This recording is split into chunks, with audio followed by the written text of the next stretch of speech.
Buon pomeriggio, benvenuti a un altro appuntamento con Trieste in diretta. Nella seconda parte sarà con noi Giorgio Dendi, quindi parleremo di matematica.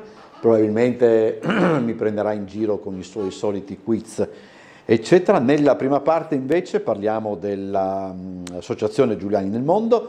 Sono con noi il presidente Giorgio Perini e Konrad Eisenbichler, che è il presidente del club Giuliano Dalmato di Toronto. Grazie per essere venuti nei nostri studi. Grazie a Tele4 per l'invito. Semmai, come dire, molto spesso noi discutiamo anche su quanto siano, come dire, composite e varie le nostre origini, eccetera. Ora, Konrad Eisenbichler è di origine istriana perché è di Quarnerina, da Lussin piccolo. Con un cognome che però denota colpa di mio nonno. le ascendenze tedesche, insomma, quindi austriaca. Tutto fa brodo, insomma. Quindi Tutto fa Giuliano Dalmati. Tutto fa Giuliano Dalmati. Allora, intanto, com'è sta storia? Trump invade il Canada, cosa fa? Adesso si preoccupa di altro, per cui tirate un sospiro di sollievo. Mettiamo un silenzio tombale su queste cose. Il Canada non è necessariamente interessato. Lei e Toronto è la parte più anglofona? Sì, Toronto fa parte del Canada inglese, Montreal invece del Canada francese. Quindi siamo nella zona che parla inglese, però io sono trilingue anche col francese. Ok, ma è vero, mi perdoni Presidente, mi incuriosisce, è vero che il francese parlato in Canada è qualcosa di, come dire, praticamente più o meno incomprensibile? No, non lo è, loro si capiscono. È il francese del 600. Che è venuto in Nord America ai primi del 600, nel 500 e nei primi del 600, è rimasto distanziato dalla madrepatria a Parigi e quindi mentre a Parigi hanno avuto il cambio delle vocali, diciamo, the vowel switch, come dicono in inglese, e adesso dicono le roi c'est moi, nell'antico francese si diceva le roi c'est moi. E allora nel Quebec parlano ancora una lingua francese che era corrente nel 1600, ma che si è sviluppata indipendentemente da Parigi. Perché io inavvertitamente ho preso un DVD di un film canadese senza la traduzione in italiano, ma ho detto, boh, è francese, il francese lo comprendo e dopo un poco, ma dove sono qui? No. Io a scuola ho imparato il francese standard parigino e quando vado a Montreal ancora va bene, ma quando vado a Quebec City o nei paesetti del Quebec ho difficoltà a capirli. Ancora una domanda su questo, poi dopo parliamo, sempre per le mie curiosità. Per quanto riguarda invece il rapporto con la Gran Bretagna, di recente, se non mi sbaglio, Re Carlo ha visitato il Canada, se non vado errato, e mi pare di capire che il rapporto è molto stretto. È buono come anche con la Francia, perché il Canada è una ex provincia francese, ex provincia inglese, e quindi il rapporto con le due madrepatrie, diciamo, è buono. È sempre stato buono. Devo sottolineare che Re Carlo è Re Carlo del Canada. A noi non ci importa che lui abbia un altro lavoro e faccia anche il re d'Inghilterra. Per noi lui è re canadese. Sì, anche questo deve essere un po' strano. Si capisce. Sì. Allora, sono incominciati, Presidente, ieri gli appuntamenti per il 55esimo anniversario della fondazione, insomma, della nascita dell'associazione. Spieghiamo perché si celebra il 55, a parte che uno può celebrare il compleanno che crede, insomma, però c'è una ragione, insomma. Sì, certo, c'è una ragione specifica, perché uno se no potrebbe chiedersi ma come mai proprio per i 55? Allora si può fare anche per i 57 e per i 66. No, perché i 50 anni dalla fondazione dell'Associazione Giuliani nel Mondo erano caduti nel pieno della pandemia del Covid. Quindi si era potuto fare poco, tardi, un po' in sordina e allora insomma ci dispiaceva per tanti motivi, perché era stato preparato bene già quella volta con largo anticipo sul 50° e infatti recuperiamo alcune delle cose preparate per il 50° festeggiandole in questa settimana, e come ha detto lei, questa settimana che sarà molto piena sotto varie forme, è incominciata proprio ieri con la conferenza stampa nel Palazzo della Giunta in Piazza dell'Unità d'Italia, in cui sono state annunciate tutte le iniziative che avranno luogo da ieri a venerdì, sabato, e qualche coda addirittura all'estero, fuori da Trieste e all'estero, e poi l'inaugurazione della mostra Ierimo, Semo, Saremo, che prende il nome dal motto dell'Associazione dei Giuliani nel mondo, mostra che curiosamente, sempre a causa del Covid, è stata esposta già in altre località, prima di tutte Roma, ma a Trieste ancora no. È la prima esposizione di questa mostra a Trieste. La mostra di che cosa parla? Parla proprio del... racconta proprio attraverso 3 fasi fondamentali, racconta un po', diciamo così, le origini dell'emigrazione, ovviamente con particolare riferimento, parla anche di emigrazione pura e semplice, chiamiamolo così, anche se l'emigrazione pura e semplice non lo è mai, ma parla tanto di esodo, evidentemente parlando di Venezia Giulia storica. Quindi le fasi storiche dell'emigrazione e dell'esodo, porta un po' le voci dei nostri circoli o dei nostri clubs nel mondo, tante voci perché ne abbiamo veramente tanti di circoli in tutti i continenti, e poi ha un'ultima sezione, diciamo così, che guarda al futuro, al Saremo, e quindi alle nuove generazioni fondamentali per mantenere il collegamento con la propria storia, con le proprie radici. Questa è la sfida per certi aspetti, no? Assolutamente sì, assolutamente sì. Tentiamo di combatterla ogni giorno, questa sfida. Sarebbe lungo dire, ma ne abbiamo già parlato tra l'altro in qualche altra occasione, con dei progetti specifici che tentano di affrontare proprio questo tema, ma nella settimana in corso, per esempio, abbiamo sommato, diciamo così, il soggiorno giovani, che non a caso si chiama alla scoperta delle proprie radici, quindi il senso è proprio quello, non è di fare turismo, certamente con qualche momento ludico, non è che si voglia, ma anche di far riscoprire da dove questi giovani vengono, perché molto spesso non lo sanno ancora, e abbiamo combinato il soggiorno dei giovani con il soggiorno anziani. Io penso che sarà un'esperienza bellissima, perché i giovani, oltre che fare determinate visite, una per tutte al Magazzino 18, insomma, ma non solo, alla foiba di Basovizza non più tardi di stamattina, non solo faranno queste visite che si potrebbe dire altrimenti in maniera un po' impersonale, no? Ma facendole assieme agli anziani, che sanno bene di questo e che hanno spesso vissuto queste cose, la vivranno tutto in un altro modo. C'è stata la mamma l'anno scorso di una ragazza che ha fatto appunto questo soggiorno, che ci ha detto, e questo ci ha fatto un piacere immenso, mia figlia ha imparato di più una settimana con voi a Trieste che in 20 anni da quello che le spiegavo io. E ci ha fatto un grandissimo piacere. È comprensibile. Senta, posso chiamarla Conrad? Sì, certamente. Lei da quando è in Canada? Mia famiglia papà è andato in Canada nel 59 e noi l'abbiamo seguito nel 61. Quindi sono, non so, 76 anni. Sì. Così qualcosa. No, può essere. No, 60 anni. 60 anni, diciamo. È vero. Il matematico viene dopo questo. No? Da Trieste? No, noi siamo andati via da Lusin Piccolo, siamo andati in Austria, poi dall'Austria siamo andati in Liguria e siamo rimasti in Liguria per 9 anni e poi dalla Liguria abbiamo preso il treno su Napoli e la nave a Napoli per andare in Canada a Halifax. quindi siamo partiti da Napoli. Se posso chiedere, Sì.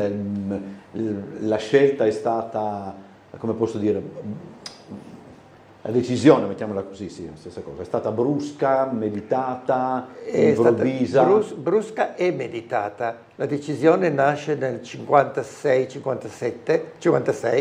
con l'invasione russa dell'Ungheria.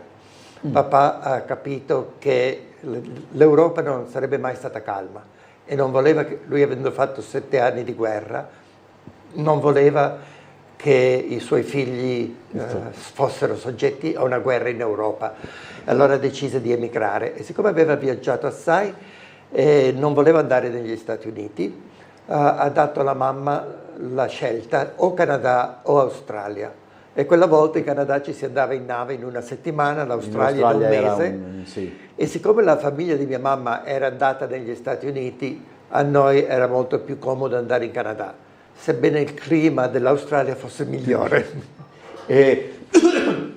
Chiedo scusa, l'adattamento è stato difficile? È stato difficile i primi anni perché ovviamente quando siamo andati in Canada non si parlava l'inglese e quella volta negli anni 60 in Canada non c'erano i programmi di inglese come lingua seconda che adesso ci sono, così OGD, un immigrante che arriva che non parla inglese, nelle scuole i bambini hanno English as a second language, che imparano l'inglese. Quando io e i miei fratelli e mia sorella siamo andati, non esistevano. Tutta la famiglia è andata? Tutta la famiglia.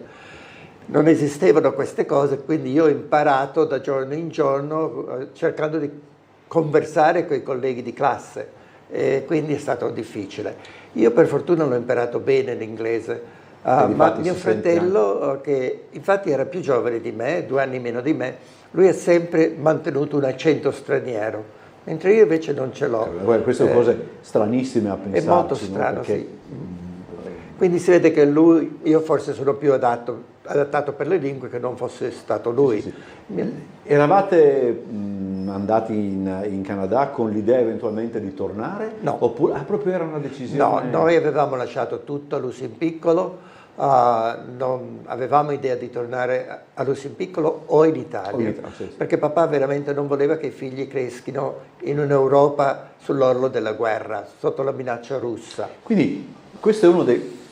Anche per capire, no, Presidente, quanto come posso dire, quanto poi dopo ogni nucleo familiare fa storia a sé per certi aspetti, no? Perché in questo caso non è una emigrazione dovuta, non è l'emigrazione del 54 o subito dopo, poi tra l'altro già, virgolette, abituati ad andare via da casa, no? Perché prima in Liguria, poi prima ancora in Austria, eccetera. Era una ragione il fatto è che non eravamo abituati ad andare via quando siamo andati via da Lusimpiccolo, abbiamo dovuto andare via in Austria, perché papà aveva passaporto austriaco e mia mamma, sposandolo, è diventata austriaca all'altare e quando io sono nato figlio legittimo sono nato austriaco.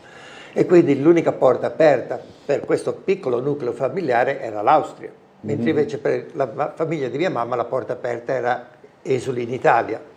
Così noi siamo andati in Austria, ma siamo andati nell'Austria di mio nonno che era sotto la zona russa quella volta. Si ricorda che l'Austria era divisa e quindi eravamo sotto regime russo in Austria orientale e l'inverno c'era una stufa in mezzo dell'appartamento che riscaldava tutto l'appartamento, stufa a legna. Alla mamma ha detto: ma no, cosa vado a fare da Lusimpiccolo in questo mondo di neve? E l'Austria non le piaceva, anche perché papà parlava tedesco, ma mamma e io no.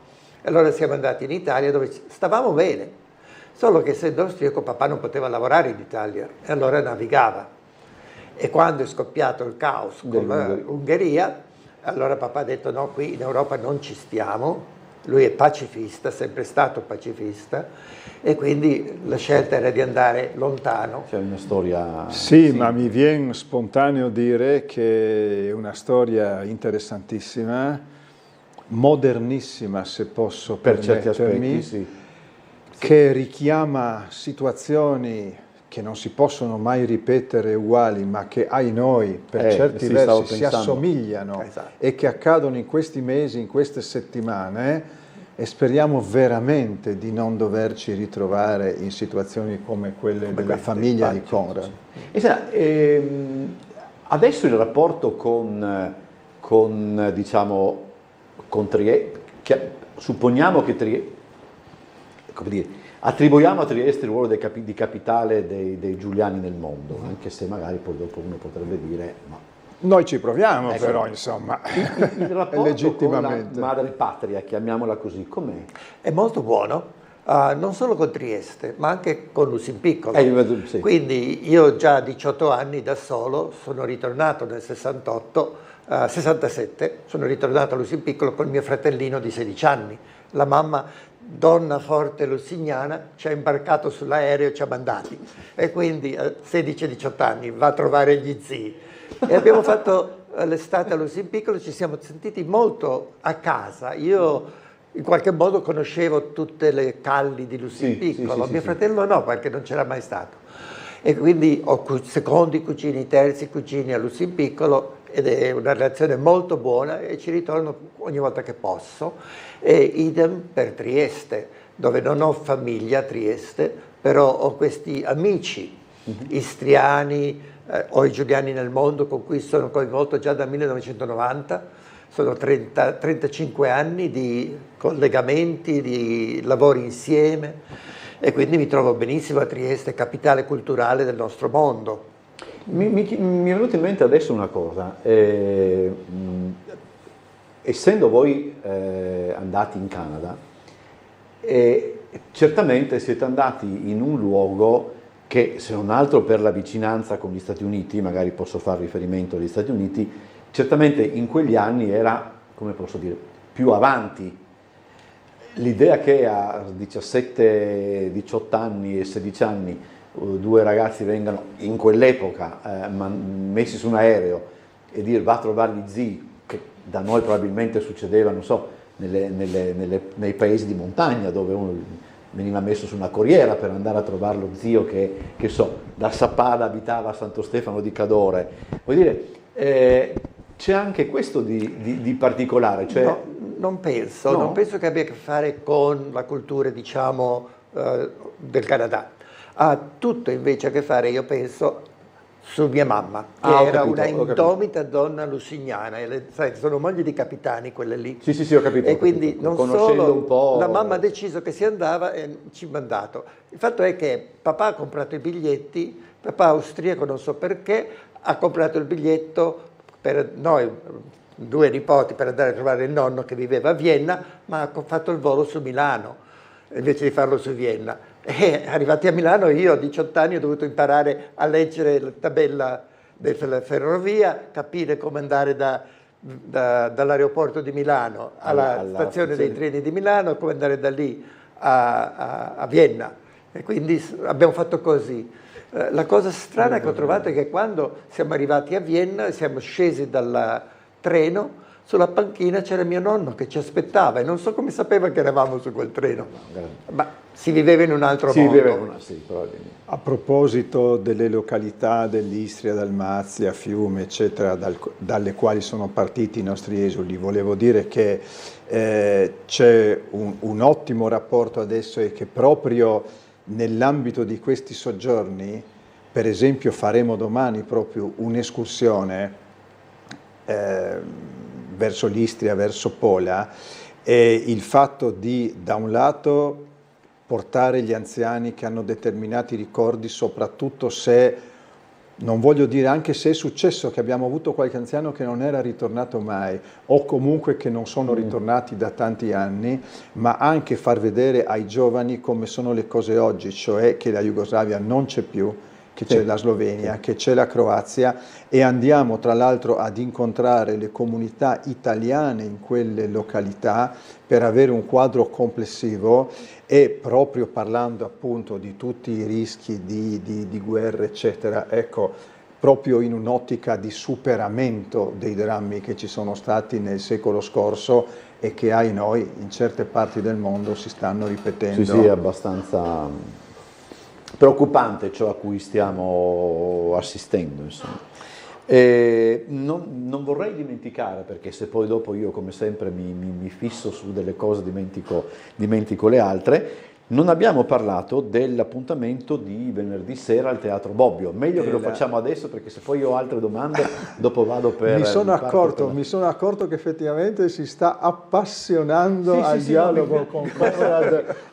Ma io l'ho già detto, una volta quando la regione aveva portato un gruppo di giornalisti a New York all'incontro del NIAF, non so perché, non so per come, noi non abbiamo potuto parlare con i Giuliani nel mondo di New York, ed è una cosa che quella volta mi dette parecchio fastidio, perché sono cose che e mi dispiace molto. Alla prossima occasione la ringrazio di avvertirmi, perché sicuramente creeremo il contatto con il nostro club di New York o quello del New Jersey. Mi piacciono queste cose. Assolutamente insomma, sì. Ma torniamo allo spettacolo di venerdì sera, e la ringrazio molto per avermi chiesto questo.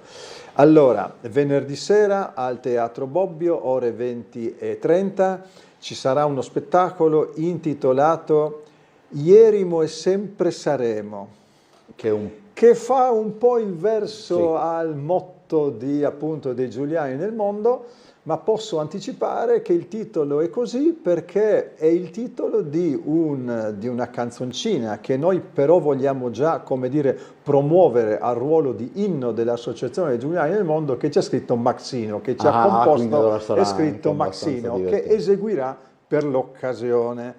E quindi l'occasione è sempre quella di festeggiare i 55 anni, l'occasione è quella di avere in sala gli anziani, i giovani, eccetera, oltre che tutti i soci, che ce ne sono tanti naturalmente anche a Trieste, soci dell'Associazione dei Giuliani del Mondo, ma quello spettacolo vuole soprattutto essere un invito a tutta la cittadinanza, a tutti i triestini e anche a chi fosse qua a Trieste per motivi diversi, perché è uno spettacolo assolutamente ad entrata libera fino, ahimè, ad esaurimento dei posti.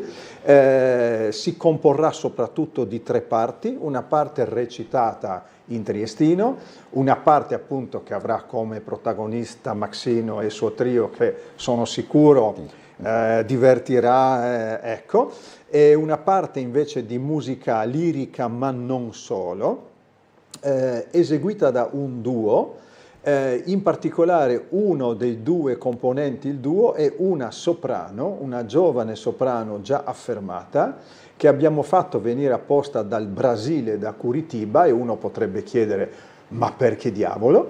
Perché è una giuliana, è una discendente dei Giuliani, è una socia attiva del nostro circolo di Curitiba, ha studiato in Brasile, in altre località, in Europa, è già affermata. Io ho sentito un suo concerto a Johannesburg l'anno scorso e ne sono stato assolutamente entusiasta, e posso già dire che quindi abbiamo immaginato una piccola tournée di André e Ornella, si chiama così il duo, a Trieste, a Roma e a Budapest. Questo è appunto l'appuntamento è venerdì, a che ora? Venerdì 20:30, Teatro Bobbio. L'orario canonico. Tutti invitati. Allora Conrad, volevo chiedere, per il suo lavoro con l'associazione, con il club Giuliano Dalmado di Toronto, lei ha avuto riconoscimenti sia dal nostro paese che anche dal Canada. Come si mantengono questi in un mondo dove tutto cambia, dove niente è uguale a quello che era 5 minuti prima? Il vostro lavoro per saldare le radici, o anche, credo che adesso sia più che altro per rinsaldare le radici nelle nuove generazioni, dove si dirige? È un lavoro difficile, perché la prima generazione, ormai sono passati 70 anni dal primo arrivo in Canada, la maggioranza è andata in paradiso. La seconda generazione si è sposata a volte con italiani e a volte con non italiani, e quindi alcuni hanno continuato a far parte delle associazioni, non solo Toronto ma anche altre, a Vancouver, a Hamilton, a Montreal, a New York. Però la terza generazione, ormai siamo già lì, perché i giovani che sono qui con noi adesso sono la terza generazione. Loro ormai sono canadesi o statunitensi e quindi è difficile portarli in questo mondo giuliano-dalmata per fargli capire le cose. Cerchiamo di farli uno alla volta e in qualche maniera speriamo di riuscire. Il nostro club però cerca di mantenere qualcosa in due altre maniere. Una di queste è che nel 1974 fondarono una rivista, un bollettino, che chiamiamo El Boletín, che io presi in mano subito dopo che facemmo il grande raduno del 91, che ero presidente del comitato organizzativo. Avevamo 1000 persone al raduno mondiale dei giuliano-dalmati a Toronto, e finito quello lì mi hanno chiesto di prendere in mano il bolletin e adesso io lo dirigo. L'ho preso in mano il numero 66 e adesso è uscito il numero 203, quindi ne ho fatti qualcuno. Sì. E in quel bollettino ormai siamo bilingui, italiano o forse anche dialetto e inglese, per cercare di attirare i giovani con qualche storia in inglese sulle nostre regioni, ossia la cucina, ossia la storia, ossia anche il ricordo del nonno deceduto. Quindi muore un nonno da noi e io chiedo alla famiglia se qualcuno mi potesse scrivere 500 parole, un ricordo, ma in inglese. E qui cerchiamo di tramandare chi erano questi della prima generazione. Non tutte le famiglie, non tutti i nipoti sono disposti a scrivere un ricordo, anche perché tanti dicono di non saper scrivere. Ma in questa maniera cerchiamo di mantenere vivo. E l'altra maniera che ho fondato tramite il club 2 o 3 anni fa è una collana di libri, dove cerchiamo di pubblicare in inglese libri che hanno a che fare con la nostra storia. Adesso per avere i sovvenzionamenti, sono molto grato all'Associazione Giuliani nel Mondo che ha sovvenzionato diversi dei nostri libri con fondi della regione e quindi ci mettiamo lo stampo dell'associazione, lo stampo della regione e questo aiuta.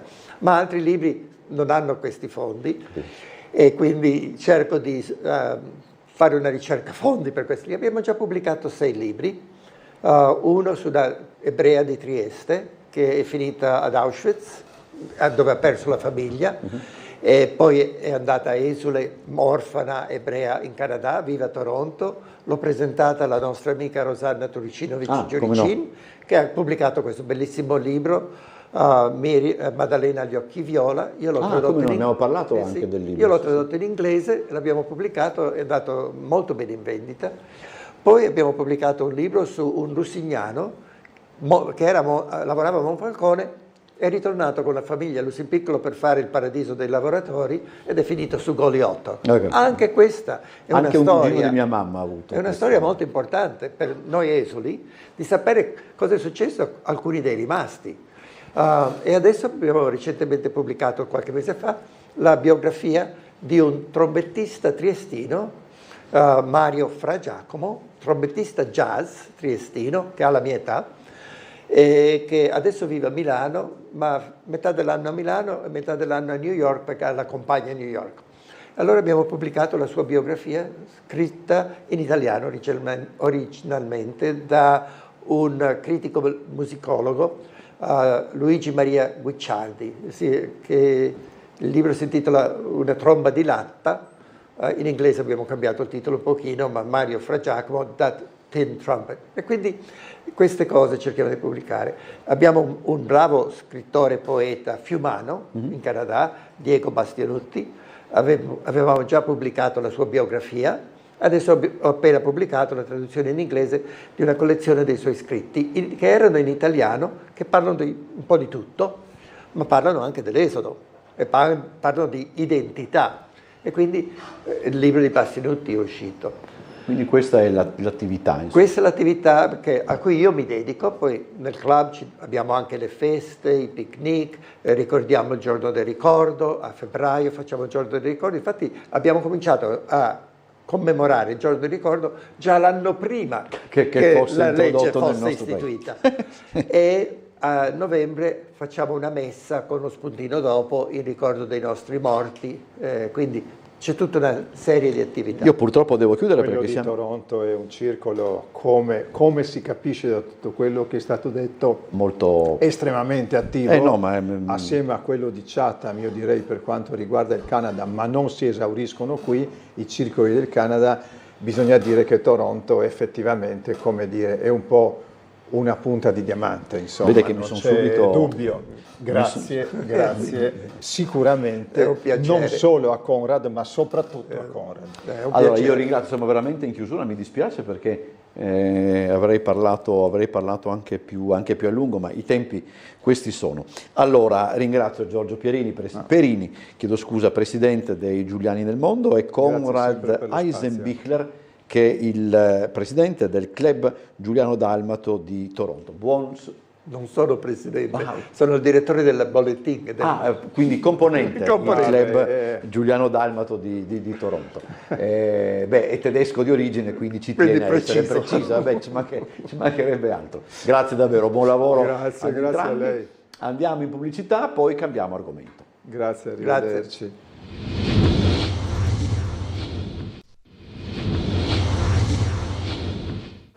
Seconda parte di questa puntata di Trieste in diretta. Come annunciato siamo in compagnia di Giorgio Dendi, che non è venuto da solo, perché questa volta con lui c'è Francesco Frisane. Buongiorno. Ciao, che è un appassionato di matematica. Quanti anni hai? 11? Sì, 11, a dicembre ne farò 12, 1° dicembre. Già proiettato al futuro, dicembre. Per la precisione. Siamo allora, vicini. Tu hai appena finito la prima media, mi dicevi, alla scuola Adobbati a Gretta. È andata bene? Sì, molto. Okay. Quanto hai preso in matematica? 10. 10. No, non sapevo, bene, bravo. Non sapevo, però lo intuivo. Ma merito tuo, penso, ma anche forse della professoressa. Sì, anche della mia professoressa, la professoressa Brosolo, che saluto. Buongiorno professoressa. Ciao professoressa. Sì, quindi ho preso 10. Ma ti è piaciuto sempre la matematica? Cioè, come hai capito che ti piaceva? Ogni tanto, di solito dopo cena, visto che mia mamma anche è laureata in matematica, dopo cena ogni tanto mi mettevo a fare dei discorsi insieme a lei, mi spiegava delle cose, varie cose sulla matematica, però cose in più rispetto alla mia età. Ma perché ti piaceva proprio? Sì, mi piaceva. Qual è adesso, so che fate queste domande da me, come posso dire, la roba che ti piace di più della matematica? La logica, soprattutto i giochi di logica. Quello è proprio dove mi appunto. E quella, se posso, che ti piace di meno? Calcoli, solo calcoli, perché di solito mi incastro a fare i calcoli. Strano, perché pensavo fossero i calcoli che... No, sì, effettivamente... Ma la logica è più divertente. Fare i calcoli è un po' ripetitivo, forse. Adesso non so se condividi questa idea. Fare i calcoli è ripetitivo. Sì. Se si trova un escamotage, così facciamo vedere che sappiamo anche il greco, no? Penso che sia un escamotage per fare velocemente un calcolo, allora sì, è una cosa bella. Però semplicemente fare i calcoli, Però a me adesso a me fare i calcoli piace. E mi hai detto che ti giochi con le targhe anche tante volte. Eccetto le divisioni. Sì. Io non sopporto le divisioni, però fare i calcoli mi piace. Quando sono fermo al semaforo faccio le somme delle targhe delle macchine. Sì, il semaforo intanto diventa verde, ti suonano dietro. Questo è divisibile per 5, questo è divisibile per 3, eccetera. Insomma. Allora, tu tra l'altro il mese prossimo sarai sul Lago Maggiore? Sì, con Giorgio Dendi. Fare questi giochi di logica, visto che non mi alleno con le altre persone, perché per l'appunto non ti alleni con le altre persone? Non mi sono iscritto ai giochi matematici. Ah, ho capito, ho capito. Sì, per questioni burocratiche è saltata l'iscrizione. Perché c'è logica e matematica. Sì, facciamo logica e matematica, siamo fino a tarda notte, questo i suoi genitori ancora non sanno, che lui sarà come tutti gli altri fino a tarda notte a fare matematica, perché di solito i ragazzi restano lì e continuano a fare i problemi, a risolvere i problemi, oltre quelli che proponiamo io e i miei amici. Tu vai bene anche nelle altre materie? Sì, dappertutto. Però una materia ho saputo che ti va meglio delle altre. La matematica? Ma delle altre materie. Vela. Ah, sì, vela. Ah, vabbè, Ma perché? Perché ti piace la vela? Perché vela è l'anagramma di vale, infatti mi piacciono molto le cose che valgono. Vela vale. Questo è segreto, sì. Vabbè, però gli è piaciuto questa cosa. Poi, povero emozionato, adesso si era dimenticato. Ma ci teneva a dirla, ci teneva a dirla. Che sia uno che si muove abbastanza bene. Avete delle cose per me? Lui ha delle cose per te. Io ti stupirò. Adesso allora, tu mi darai un numero, dopo mi darai un numero di 3 cifre che dovrai moltiplicare con la calcolatrice per 7, poi per 11 e infine per 13. Quindi, scusa, io ti ho detto prima di preparare la calcolatrice, okay. E allora a un certo punto decideremo, quando inizieremo, okay. un numero, lo deciderai tu, così il gioco è equo, almeno no? Quello. Sì. Questo numero lo dovrai moltiplicare utilizzando la calcolatrice per 7, per 11 e per poi il risultato per 11, e dopo di seguito, e poi il risultato per 13. Ok, vabbè. Quindi bisogna dargli istruzioni pian pianino, sì, sai? Insomma. E vediamo chi fa prima tra te e lui. Lui ha detto che tra l'altro non li... a mente. Com'è? A mente, io faccio i calcoli a mente, tu con la calcolatrice. Beh, mettiamo qualcosa in palio. In palio mettiamo anche una caramella. Ok, buono. Vabbè. Quindi... mi sembra giusto. E questo è pure che mi piace. E il premio, sappiamo, ci siamo informati. Ah, avete fatto... Sì. Quindi hai anche la motivazione per fare... Sono motivato. Sei motivato. Allora, tu prendi il pennarello, hai questa lavagnetta, lui non deve fare operazioni, puoi solo scrivere il risultato. Come? Lui non può fare le operazioni, deve scrivere solo il risultato. Okay. Invece tu puoi fare le operazioni con la calcolatrice. Pensa a un numero di 3 cifre. Cioè, oltre il 100. Bravissimo. Però un numero intero, non 104, da 100 a 990. Pensalo complicato, non far 4444, ecco. 792, 583. Sto pensando se c'è qualcosa che può ricordarmi. Aiuto. Dai, in regia possono mandare le pubblicità intanto. Hai pensato il numero? Sì. Allora, lo dici, poi puoi già digitarlo sulla tua calcolatrice. Sì, anche perché già qua... Ecco, sì. Ecco, l'hai digitato. Adesso lo dirai a lui, poi comincerai a fare quel numero per 7, il risultato per 11 e poi per 13. Vediamo chi fa prima. Di il numero, via! 926. Scrivilo grande.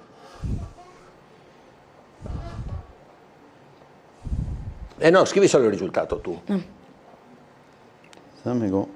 Ok. Allora, lui ha già scritto, però stava scrivendo anche l'operazione da fare in modo da... Ecco, quindi lui... Scusa, puoi dire che risultato ti è venuto fuori?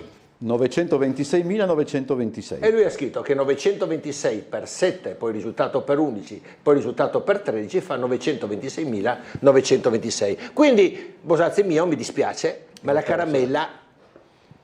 Non la conquisti perché ha fatto prima lui. Però se il numero fosse stato 140 sarebbe venuto 140.140? Sì. E allora metà caramella no, scusa, è metà. Allora, quindi Bosazzi però, allora, hai vinto tu la gara, qua non c'è dubbio. Però Bosazzi ha già intuito qualcosa.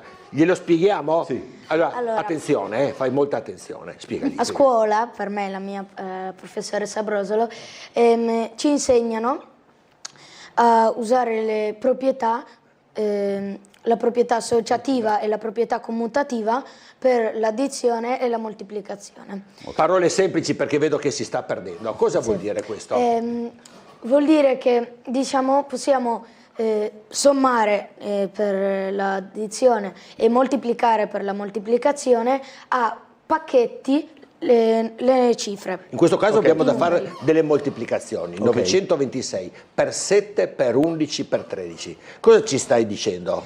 Che possiamo fare?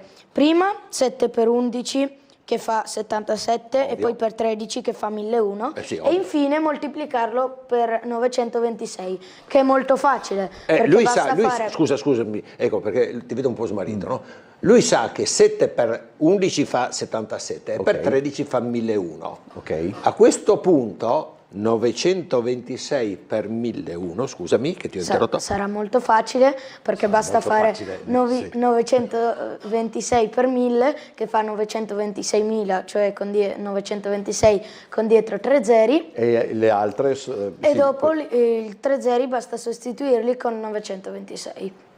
Quindi 926.926. Chiedo scusa, sarebbe la stessa cosa moltiplicato per 13, per 11 e per 7? Sì. Sì. Cioè, perché ci ha detto che la proprietà anche commutativa vale, cioè puoi scambiare di posto i numeri. Ma questo delle volte serve, per esempio, quando magari uno deve fare robe con una certa velocità, tipo facendo, che ne so, 70 per 49. Posso fare 70 per 40, che è facile. È meglio fare 70 per 50 e togli 70. Ah, in quel caso sì. Ma guarda, ecco, allora, non so se rispondo proprio alla tua domanda, però in matematica è bello trovare degli espedienti, delle scorciatoie. In questo caso i numeri te li abbiamo forniti noi. Però a scuola lui facendo, cosa fai? Le espressioni, cosa fai? Sì, già espressioni. Fa già espressioni. Vedi che anche lui ha fatto un'espressione col viso adesso, però un'altra cosa. Ecco, facendo l'espressione ti capita tante volte di dover fare delle operazioni e qualche volta sono complicate, però tante volte ci sono dei trucchetti per trovare subito la soluzione a mente o diciamo... Però si può fare, per esempio, invece di fare una moltiplicazione che può sembrare piuttosto complicata, se riesci a farle due moltiplicazioni e sommando... Sì, allora guarda anche questo. Se io ti dicessi di fare, dimmi un numero di 3 cifre, complicato. Complicato? Sì. 455. 455. Se ti dicessi di fare per 5 e poi per 2... Lo faccio subito per 10. Sì. E vedi, e già questo è un primo passo, perché tutti possiamo inventare qualche formuletta e tu ti sei accorto che fare un numero per 5 e poi per 2, basta fare 5 per 2 prima. E lui ha fatto la stessa cosa, un po' più complicato, un po' più in grande, insomma. Ma adesso a spiegarmi. Questo tipo di lavoro posso farlo soltanto, non so, facciamo una roba molto semplice così capisco. 100 per 11 per 7, mettiamola così.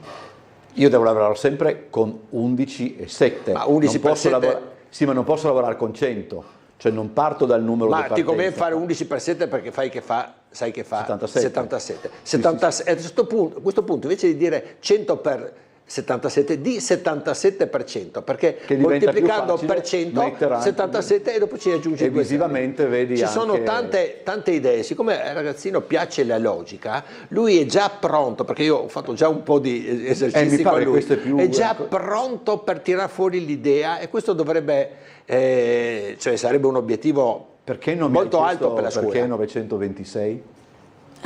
Perché non mi hai chiesto perché il numero era 926? Perché è indifferente.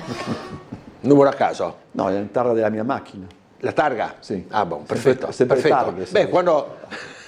se c'è qualche vigile che mi ferma 926 gli dirò. No. Comunque, scusa, adesso non so se possiamo mostrare le prime diapositive, perché saranno gli allenamenti, così vedi un po' e vedono i tuoi familiari cosa ti aspetta. Ecco qua per la realtà... In realtà sono in una scuola di Modena e io ho fatto cose simili, però sempre facendo finta di non sapere io come funziona. E i ragazzi si interessano di più per aiutarmi a venirne fuori. Vedi come sono gentili così. Ecco, qui invece siamo... in mensa, che è anche giusto che sia una mensa. È una mensa, sì.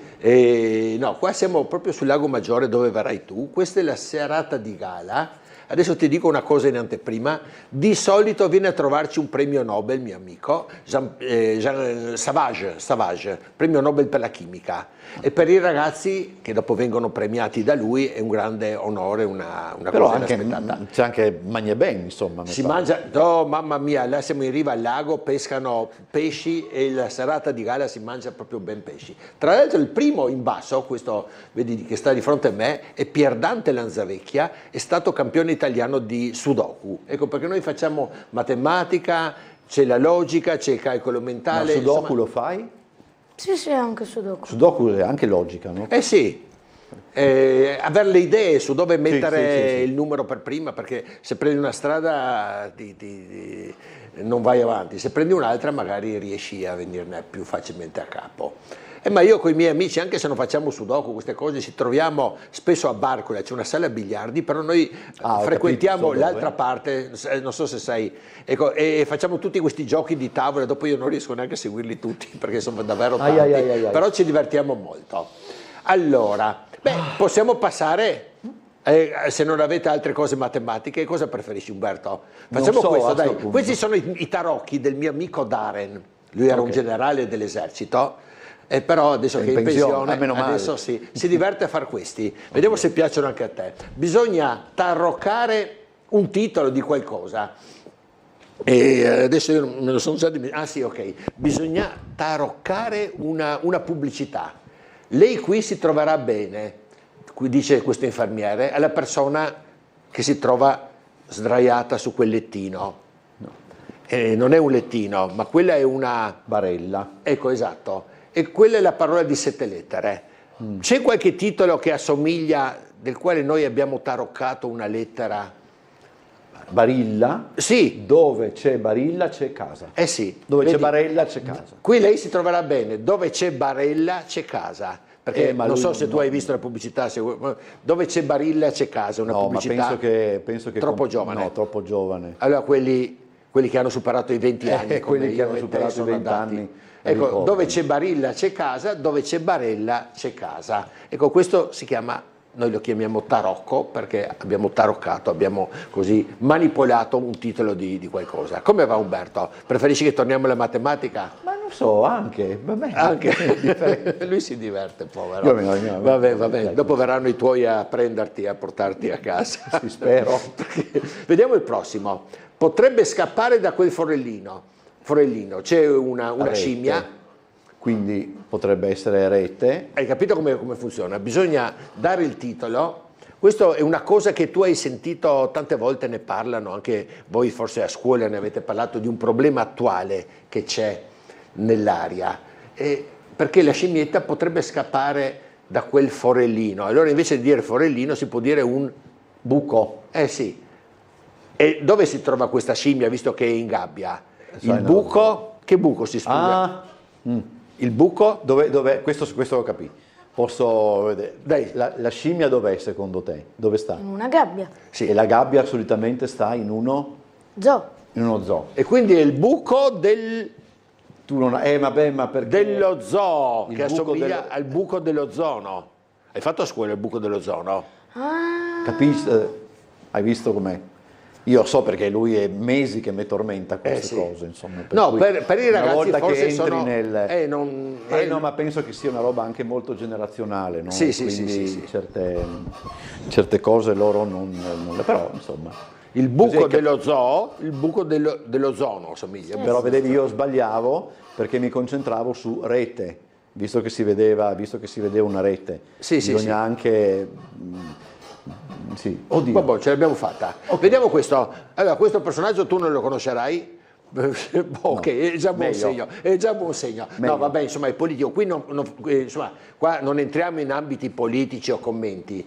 Sono contento del mio quotidiano. Questo è il direttore di un quotidiano. Che si chiama Libero. Libero, bravo. Dobbiamo sempre fare il cambio?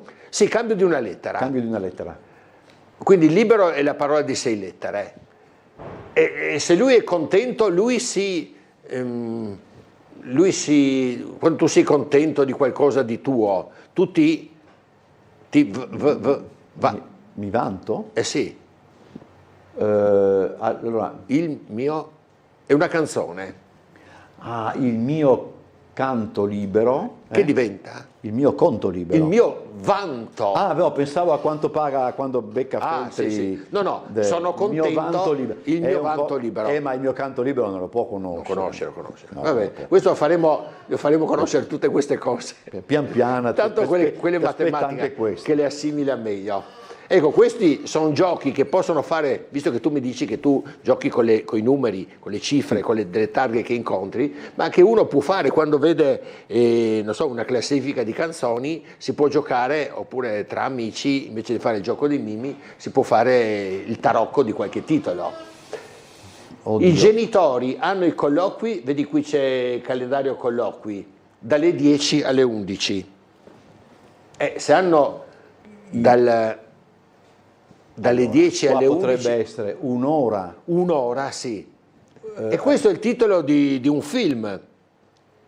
Un'ora, i genitori hanno i colloqui dalle 10 alle 11. Quindi un'ora chi? I genitori. Quindi 2, 5, vedi, 2 apostrofo 3, 2, 5, 1, 5. Sono le lettere, i numeri delle lettere. Non arrivo neanche col film.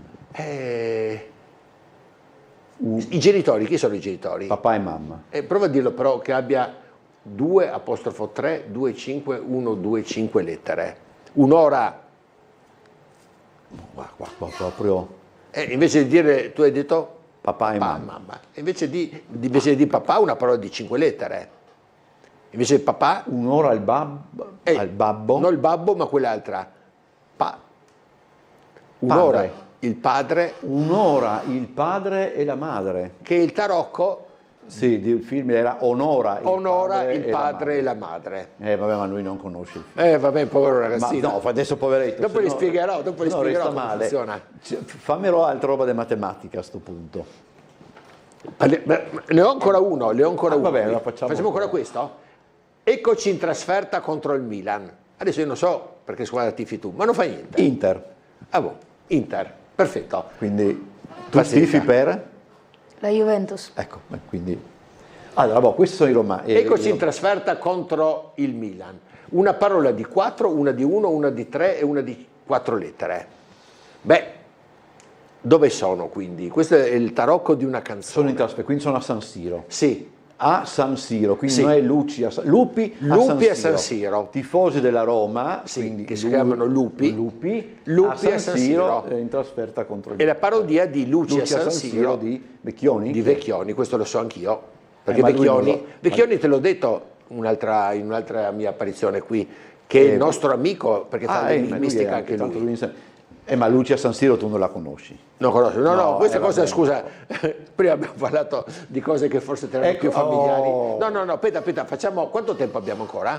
Abbiamo ancora 6 minuti. 6 minuti? Vabbè, allora facciamo una cosa matematica, sì. Ok, dai, così. Allora io ti chiedo, per il ragazzo è già difficiletto, però vediamo un po', facciamo il passo lungo e quanto fa la somma dei primi 100 numeri dispari? Allora uno dice, Umberto, dei 100 numeri dispari è impossibile fare, no? Cioè ci vuole 2 ore solo per scriverli i 100 numeri dispari. 100 numeri dispari significa 1. Dei primi 100 numeri dispari. 1 più 3 più 5 più 7 più 9 più 11 è molto complicato. Però cerchiamo di capire il meccanismo. Prendiamo solo un numero dispari, 1. Quanto fa la somma del primo numero dispari? Di 1? 1, perfetto. Se ne prendiamo 2, l'1 e il 3. Quanto fa la loro somma? Aspetta, perché questo forse.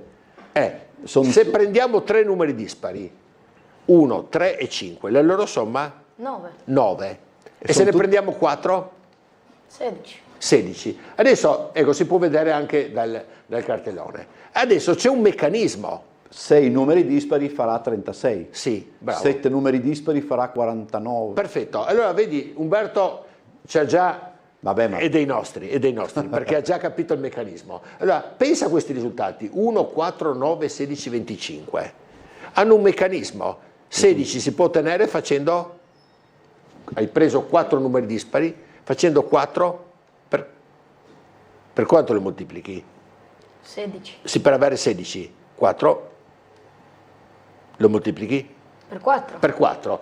E avendo 5 numeri dispari, il 5 lo moltiplichi per avere 25. Per 5. Per 5, per se stesso. Quindi in pratica, vediamo dalla tabella, che se io ti dico 4 numeri dispari, i primi 4, 1, 3, 5, 7, fanno per totale proprio 4 moltiplicato per se stesso, 4. 5 numeri dispari fanno per totale, sommati, proprio 5 moltiplicato per se stesso. E allora 100 numeri dispari faranno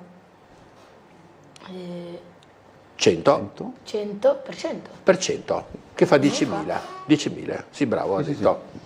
Me l'ha detto sottovoce così, non era preparato, povero, forse il ragazzo si è trovato a Francesco un po' spaesato, però vedi che ci sono dei trucchetti, ce ne sono tanti, per così anche sulle riviste di matematica o di enigmistica, anche queste riviste che magari d'estate, che si comprano un po' più spesso, e ci sono tanti giochini che vale la pena di approfondire perché si possono trovare delle curiosità così mi sembra che abbiamo finito, che si fanno dire molto velocemente il risultato. Come va Umberto? No, ma questo a me stavolta sono mosso con una certa velocità. Tu non dagli la caramella promessa, perché la scommessa comunque non l'ha vinta. La scommessa non l'avevo vinta, però insomma per metà. Ma guarda, adesso se sembra strano dei libri della matematica, quello che si dice, no? Ecco, io ho portato questo libro, dizionario di quasi tutti i numeri interi. Di quasi tutti, perché tutti i numeri, qua dicono, sono curiosi. E che numero avevi scelto? 926. Vediamo se c'è il 926, se ha qualcosa di curioso. In realtà non sono tutti. Non è neanche divisibile per 3, perfetto. Né per 4. 926 non è curioso, ma il 927 è un numero di Tribonacci. E ci sono i numeri di Fibonacci e i numeri di Tribonacci, è un'altra cosa. Il numero 926 non è nemmeno considerato. No, comunque insomma, però ci sono il 31, io sono nato il 31, il 31 del mese. Sì, non 1931, no, il 31, oggi è giornata del risparmio. Ecco, qua ci sono 3 pagine di curiosità sul numero 31, eccoci, per cui tutti i numeri hanno qualcosa di curioso da scoprire, da trovare. Per esempio il 25 è curioso. 5 per 5 è 25. Sì. Ma poi si può scrivere 5 alla seconda, no? Sì. E scrivendo 5 alla seconda utilizzi proprio i due numeri che compariranno nella soluzione. Sì. Anche 11 alla seconda. Sai quanto fa 11 alla seconda? 11 per 11. 11 alla seconda, scrivi 1 sì. e un 2 in alto, sì. E il risultato? 11 alla seconda. Non hai fatto? 121. 121. Sì. Sono le stesse cifre. Le stesse cifre nel risultato. Okay, vedi quante curiosità possiamo trovare. Mi dicono che dobbiamo chiudere. Sì, perché noi dobbiamo andare sul Lago Maggiore agli allenamenti, per forza. Mi dispiace perché è stato come sempre molto divertente. Allora grazie a Giorgio Dendi, grazie a Francesco Frisan, mi raccomando, buona estate, divertiti. E grazie per essere stato con fermo. Devo salutare, mica è così semplice. Allora noi ci vediamo domani alle 17:55 con un'altra puntata di Trieste in diretta. Non potrò esserci io, scusami. Perché te sono sul Lago Maggiore. Sono sul Lago Maggiore. Buttatelo sotto, tenetelo sotto. Ci vediamo domani, arrivederci. Arrivederci. Ciao.